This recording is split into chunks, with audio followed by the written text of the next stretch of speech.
Class 12 2025 board Hindi में अगर आप पास होना चाहते हैं, बिना पढ़े एक अच्छा नंबर लेके आना चाहते हैं, तो आज मैं एक ट्रिक लेके आया हूं जिस ट्रिक की मदद से आप एक अच्छा नंबर लेके आ सकते हैं, वो भी अगर आपने अभी तक कुछ भी नहीं पढ़ा है तो भी। देखिए हमारे पास है 2023 का पेपर, इसको हम सॉल्व करेंगे बहुत ही आराम से। अगर कुछ भी नहीं आ रहा है तो हम कैसे इसको टैकल करें, कैसे पढ़ें इस तरह से कि अच्छे नंबर। पास तो चलिए ठीक है, पास होना एक अलग बात है, लेकिन अच्छा नंबर कैसे लाएं।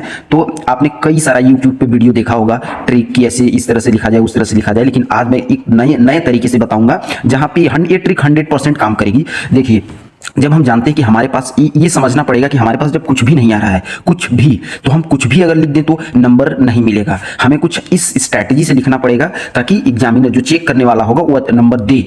तो देखिए हमें मेन चीज क्या ध्यान रखना होगा जब हम एग्जाम दे रहे होंगे, जब हमारे पास कुछ भी नहीं आ रहा है और बिना पढ़े नंबर भी लाना चाहते हैं, तो उसके लिए हमें कुछ इंपॉर्टेंट चीजों को ध्यान में रखना होगा। देखिए जो सबसे देखिए पहले क्या है कि यहाँ पे जो दिया हुआ है पेपर में ही आपको आंसर मिल जाएगा।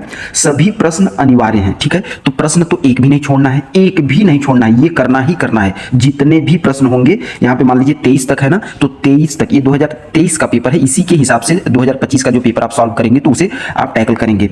तो देखिए एक तो टोटल प्रश्न का उत्तर आपको लिखना है, भले ही चाहे अगर, अच्छा ये ट्रिक भी है कि अगर नहीं आ रहा है तो भी हमको नंबर लाना है, तो आ तो ऐसे भी नहीं रहा है लेकिन हमको लाना है, तो फिर सभी प्रश्न को हल करना है। और इसके बाद आगे चल के मैं ट्रिक बताऊंगा कि सारे प्रश्न के अलग अलग ट्रिक से कैसे हम सॉल्व कर सकते हैं। और फिर दूसरा देखिए, जब प्रश्न क्रमांक 1 से 5 तक 32 वस्तुनिष्ठ है ना, अब यहां से ध्यान देना होगा। 1 से 5 तक, जो 1 नंबर से 5 तक है वहां ऑब्जेक्टिव, टोटल ऑब्जेक्टिव है, तो ऑब्जेक्टिव का ट्रिक हम कैसे लगाएं, उसको कैसे सॉल्व करें। देखिए अगर कुछ नहीं आ रहा है तो सबसे पहले आपको एक तरीका अपनाना होगा, लिखने का तरीका।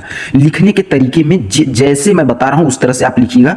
अब देखिए क्या करेंगे कि प्रश्नोत्तर क्रमांक, जैसे यहां से हम पेपर लेते हैं और पेपर में जो पहला प्रश्न है कि निम्नलिखित वाक्यों कि सही विकल्प चयन कीजिए।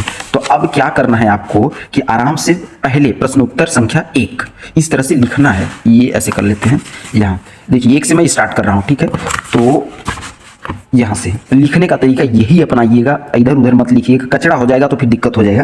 तो देखिए प्रश्नोत्तर संख्या 1 का हमको आंसर लिखना है। तो आप क्या करेंगे, उत्तर लिखेंगे 1, यहाँ पे है ना क्या लिखा हुआ है, हिंदी पद साहित्य को बांटा गया है। तो 1 का अभी छोड़ देना है, अभी स्टार्टिंग में ही नहीं लिख देना है। 1 का, फिर 2 का, फिर 3 का, 4 का, फिर 5 का, फिर 6 का, इस तरह से लिख करके छोड़ देना है चुपचाप। स्टार्टिंग में ही आपको आधे घंटे में, देखिए ये वीडियो सिर्फ वही लोग देखेंगे या उन्हीं लोगों के लिए जो सचमुच में कुछ भी नहीं आता है, कुछ भी नहीं आता है। तो हम क्या करेंगे, ये छोड़ना है, अभी नहीं लिख देना है। आपको तो आता तो वैसे भी नहीं है, हम तो यही मान के देख रहे हैं ना कि हमको कुछ नहीं आता है। अब जो पढ़ा है पूरा अच्छे से जो पढ़ा है उसके लिए वीडियो नहीं है, तो वो आप स्किप कर दे, वो मत देखिएगा, आप लोग मत देखिएगा, कोई फायदा नहीं होगा। अगर मन करे तो देख भी सकते हैं। तो क्या करेंगे कि इसको चुपचाप छोड़ देंगे, अभी कुछ भी नहीं लिखना है। क्यों? क्योंकि आ तो वैसे भी नहीं रहा है, तो हम क्या करेंगे, गलत लिख के वेट करिए। अब इसके बाद ये हो गया पूरा आपका ऑब्जेक्टिव। फिर जब हम 2 नंबर पे चलते हैं, 1 सेकंड, ये चलते हैं हम लोग आगे। तो प्रश्न उत्तर संख्या 2, अब 2 में क्या है ये आप देखेंगे, 2 में है आपका ये खाली स्थान है, ठीक। खाली स्थान के लिए और जब भी लिखेंगे तो ये क्राइटेरिया यही होगा, प्रश्नोत्तर संख्या 2। अब 2 का जो खाली स्थान है ये देखिए, ये ऐसे, ठीक है जी। हाँ, खेत की तुलना की गई है। अब बहुत सारे ऑप्शन हैं, कौन सा ऑप्शन होगा आपको नहीं पता है, चुपचाप छोड़ देना है, ठीक है। तो ये आप केवल इसको करते हुए चलेंगे। इसी प्रकार आप सारे विकल्प को, जैसे हम अगर यहाँ चले तो यहाँ पे जो मैच द फॉलोइंग है, सही जोड़ी बनाना है। ये प्रश्नोत्तर संख्या 3 का है, 3 का पहला वाला देखिए, यहाँ पे जो है ये, तो पहला, दूसरा, तीसरा नंबरिंग करके ये लाइन केवल आपको लिख देना है, इसको अभी कुछ भी नहीं लिखना है, चुपचाप छोड़ देना है। फिर ये 4 के बाद 5। अब ऑब्जेक्टिव ये हो गया, क्योंकि ऑब्जेक्टिव में ट्रिक लगा नहीं सकते ना, ऑब्जेक्टिव में तो कोई ट्रिक लगेगा नहीं, तो हम क्या करेंगे, यहां से आएंगे। अब लिखना स्टार्ट करेंगे बच्चों हम लोग यहां से, प्रश्नोत्तर संख्या 6 से। ये आप चलेंगे यहां, अभी सारा ऑब्जेक्टिव आप छोड़ेंगे। अगर जिसमें से कुछ ना कुछ तो आपने भी पढ़ा होगा, तो ऑब्जेक्टिव जितना बन रहा है एग्जैक्ट जो आपको आ रहा है वही चीज आपको लिखना है, अदरवाइज नहीं लिखना है। फिर यहां से जो दिया हुआ है, कवि ने अपने खेत में कौन सा बीज बोया था, या फिर शमशेर बहादुर सिंह कौन से तार सप्तक के महत्वपूर्ण कवि थे। तो अब जब कुछ नहीं आ रहा है, आपको प्रश्न नहीं आ रहा है, तो हम क्या करेंगे, उसको कैसे हल करेंगे। तो देखिए ध्यान से, जैसे क्या लिखा हुआ है, ये कवि, यहाँ पे कवि ने अपने खेत में कौन सा बीज बोया था। तो आप यहाँ लिखना कैसे स्टार्ट करेंगे, ये आपका 2 नंबर का क्वेश्चन है, ठीक है ना।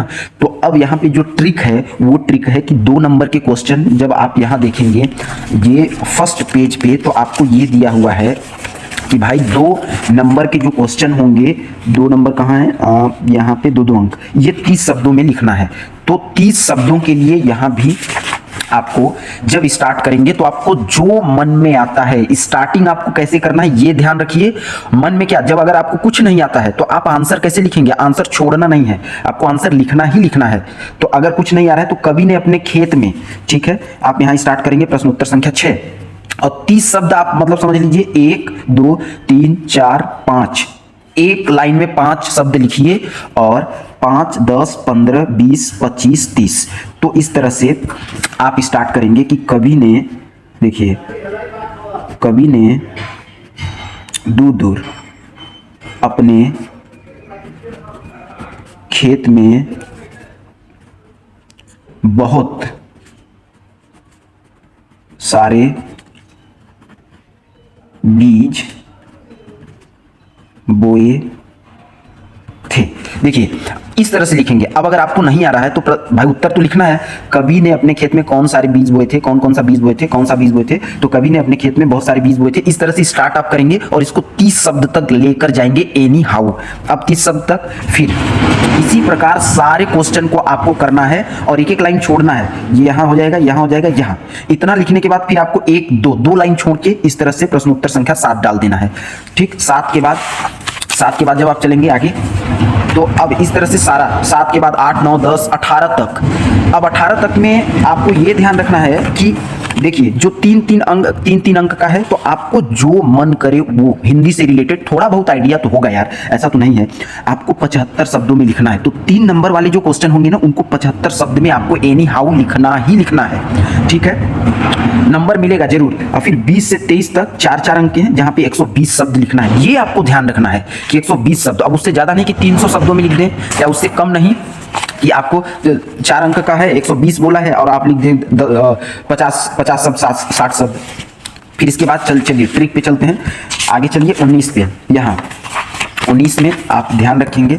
अब देखिए मेन चीज क्या है ना कि जब आपको कुछ नहीं आ रहा है, कुछ नहीं आ रहा होता है तो उस टाइम पे लिखने का नंबर मिलता है, और लिखने का मतलब अच्छा लिखावट होना चाहिए, ऐसा नहीं कि कुछ भी। तो प्रश्न उत्तर संख्या 19। अब 19 में आप देखेंगे कि क्या है, 19 में निम्नलिखित अपठित गद्यांश को पढ़कर नीचे लिखे प्रश्नों के उत्तर लिखिए, ठीक है, नीचे लिखे प्रश्नों के उत्तर आपको लिखना है।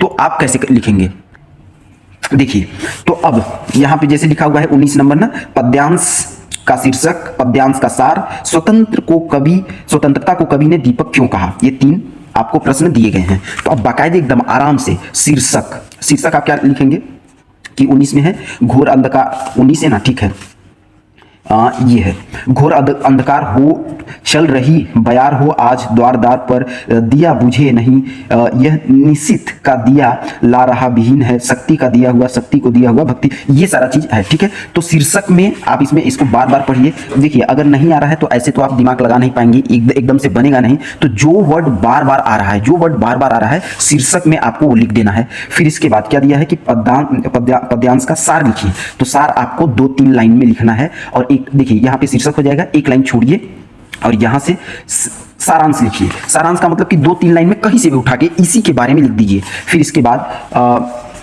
स्वतंत्रता को कवि ने दीपक क्यों कहा, फिर वो भी 2-3 लाइन में आपको ऐसे लिख देना है, ठीक है, ये ऐसे करके। हालांकि इसको आप थोड़ा सा ज्यादा लिखेंगे, पद्यांश का सारांश जो है ना वो आपको लिखना है 3 से 4 लाइन में। ये गलत हो गया है, ये छोड़ दीजिए, यहां तक ये लिखिए। और फिर ग नंबर का जो है, ये ग नंबर स्वतंत्रता को कवि ने दीपक क्यों कहा, इसको आप 2 लाइन में लिखिए, ठीक है। इतने में कम से कम आपको थोड़ा सा और ये जाएगा। तो इस तरह से आप इतना बेहतर तरीके से आपको लिखना है ना कि छूटना नहीं चाहिए, एक भी प्रश्न नहीं छूटना चाहिए, ठीक है। तो नंबर आपको जरूर मिलेगा। इसके बाद जब हम चलते हैं इसमें क्या करना चाहिए, जैसे प्रश्न उत्तर संख्या 20 है ना, तो 20 में देखिए थोड़ा सा यहाँ पे आपको देख के इतना आपको समझ में आना चाहिए कि जब यहाँ पे लिखा हुआ है कि 20 में क्या लिखा हो, निम्नलिखित पद्यांश की संदर्भ लिखना है, प्रसंग लिखना है सहित व्याख्या। तो अब देखिए, जब इसको आप सॉल्व करेंगे ना, तो इसको जब आप लिखेंगे तो संदर्भ का हेडिंग आपको होना चाहिए, प्रसंग का हेडिंग होना चाहिए और व्याख्या। तो संदर्भ के लिए देखिए, संदर्भ के लिए हेडिंग है।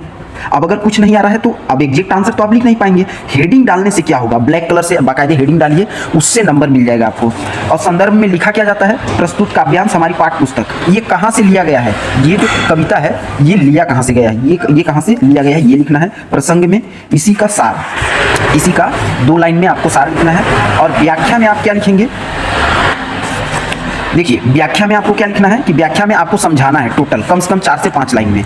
यहाँ आपको ये ऐसे इस तरह से काफ़ी इतना बेहतर लिखिए ना कि नंबर आपको लिखने से मिल जाए। इसके बाद हम लोग आगे चलते हैं। 22 में क्या दिया हुआ है, डायरेक्ट 22 छोड़िए, 22 में चलते हैं। ध्वनि विस्तारक, ये देखिए इंपॉर्टेंट है, इसको आपको याद करके जाना चाहिए, अभी भी टाइम है, एक बार अगर आप देख लेंगे तो काम हो जाएगा, ठीक है। फिर इसके बाद थोड़ा सा हम ये बता देता हूँ आपको निबंध, कि अगर निबंध नहीं आ रहा है तो हम कैसे लिखें। तो देखिए उसके लिए निबंध में आप जानते हैं कि भाई जैसे अगर हमको विद्यार्थी और अनुशासन लिखना है, ठीक है ना, विद्यार्थी और अनुशासन का निबंध लिखना है तो आप बाकायदे ये आंसर लिखेंगे, प्रश्नोत्तर संख्या 23 और निबंध विद्यार्थी और अनुशासन, ठीक है, विद्यार्थी और अनुशासन। तो इसमें आपको रूपरेखा, केवल और केवल आप रूपरेखा याद करके चले जाइए, 5-6 रूपरेखा लिख दीजिए, मतलब हेडिंग। और इसके बाद जैसे प्रस्तावना, स्टार्टिंग में प्रस्तावना होता है ना, प्रस्तावना, ठीक है, और लास्ट में उपसंहार, ठीक है, उपसंहार लास्ट में और स्टार्टिंग में प्रस्तावना। तो यहाँ पे बाकायदे ऐसे करके हेडिंग डालिए, प्रस्तावना। कुछ नहीं आ रहा है तो आपको जो मर्जी वो आप लिखना है। आपको विद्यार्थी और अनुशासन से, जिसमें विद्यार्थी आना चाहिए, डिसिप्लिन आना चाहिए, अनुशासन आना चाहिए और विद्यार्थी का जीवन आना चाहिए, वो सारा चीज, तो वो आप प्रस्तावना देखिए। और हर चीज को, हर हेडिंग को, जैसे आप मान लीजिए हेडिंग तो आपको याद रहेगा, तो हर हेडिंग में मान लीजिए कि कम से कम वर्ड देख के, यहाँ पे 23 नंबर क्या कह रहा है, 120 वर्ड, देखिए 120 वर्ड लिखा हुआ है ना, तो 120 वर्ड में आपको इस तरह से, जैसे 5 है ना, जैसे मान लीजिए कि 6 हेडिंग आपने लगा लिया, 6, ठीक है, तो एक हेडिंग की, अगर 6 हेडिंग है, 120 वर्ड लिखना है, 120 वर्ड तो कितना हो जाएगा, एक जो हेडिंग अगर लिखेंगे तो हेडिंग डालेंगे और इसको 20 वर्ड में, फिर दूसरा हेडिंग, 1-2 लाइन छोड़ दीजिए, फिर दूसरा हेडिंग डालेंगे और उसको भी 20 वर्ड में लिखेंगे, ठीक। तो कंक्लूजन, अगर आपको कुछ भी नहीं आता है, कंक्लूजन हमारा क्या निकलता है कि आपको टोटल क्वेश्चन अटेम्प्ट करना है और आपको शब्द देखना है, ठीक है, शब्द कि शब्द कितने शब्दों में लिखने के लिए बोला है, वो आपको A to Z कंप्लीट करके लिखना है, ना ही ज्यादा कम, ना ही ज्यादा बहुत ज्यादा अधिक, ये चीज, ठीक है।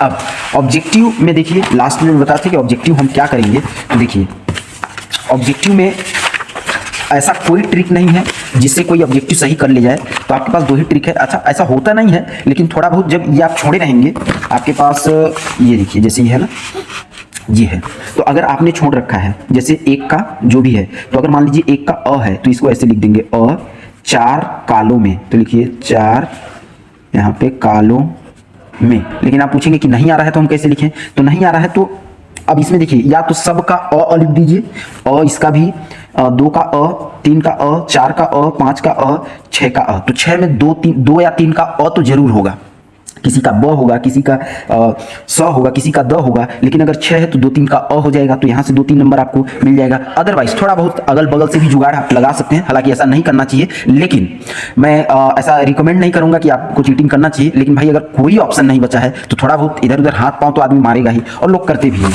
वो हो गया। अब यहाँ पे ट्रिक, एक जगह और ट्रिक काम कर सकता है आपका, जहाँ पे है ये 5वां नंबर पे, ठीक है, जो सत्य असत्य है। तो आपको अगर कुछ भी नहीं आ रहा है, कहीं से कोई जुगाड़ नहीं मिल रहा है, तो देखिए कुछ इसमें से सत्य होगा, कुछ असत्य होगा, अपने से मारेंगे तो नहीं लगा पाएंगे। तो क्या करना है, या तो सबको सत्य सत्य मार दीजिए या सबको असत्य असत्य मार दीजिए। तो मेरे हिसाब से ज्यादातर अगर 6 दिया है तो 2 असत्य होता है, 2 या 3, और 4 या 3 सत्य होता है। तो अगर कुछ नहीं आ रहा है तो आपको सबको सत्य कर देना है, 2-3 नंबर यहां से मिल जाएगा। बाकी यही ट्रिक है, और अगर कुछ भी नहीं आ रहा है तो भाई आप ही खुद सोचिए कि एकदम से अगर आप खोजेंगे कि भैया 90 आ जाए तो नहीं आ पाएगा। तो बाकी मेन जो चीज है, अगर जब हमें कुछ नहीं आता होता है तो आप कहीं मत भटकिए, हमें 2-3 चीजें करनी होती हैं। एक तो भैया लिखने का तरीका आपका होना चाहिए अच्छे से, कॉपी आपकी साफ सुथरी होनी चाहिए, और दूसरा जैसा कि मैं बताया कि दूसरा आप क्या करेंगे कि आपको टोटल अटेम्प्ट करके जाना है। मैं बार बार बोल रहा हूं, टोटल अटेम्प्ट कर लेना है। टोटल क्वेश्चन को आपको हल करना है। और हल कैसे करना है? जितने शब्दों का डिमांड है उतने शब्दों के डिमांड के हिसाब से ही आप करेंगे। जितना करके आइए, अगर आप जो मन वो करे बिना पढ़े भी अगर आप लिखेंगे तो मैं दावे के साथ कह सकता हूं कि 50 नंबर से कम आपका नहीं आएगा। और 25 और 30 जो भी आपको प्रैक्टिकल में मिलता है तो जुड़ जाएगा, तो लगभग 75 प्लस आपका हो जाएगा। अगर वीडियो को आपने लास्ट तक देखा है तो आपका बहुत बहुत धन्यवाद। और भटकाने वाले बहुत मिलेंगे आपको कि भैया ऐसे ट्रिक हो जाएगा, 99 आ जाएगा, बिना पढ़े आ जाएगा। कुछ नहीं आता है, तो इससे बेहतर ट्रिक आपको कहीं नहीं मिलेगी। बहुत बहुत धन्यवाद।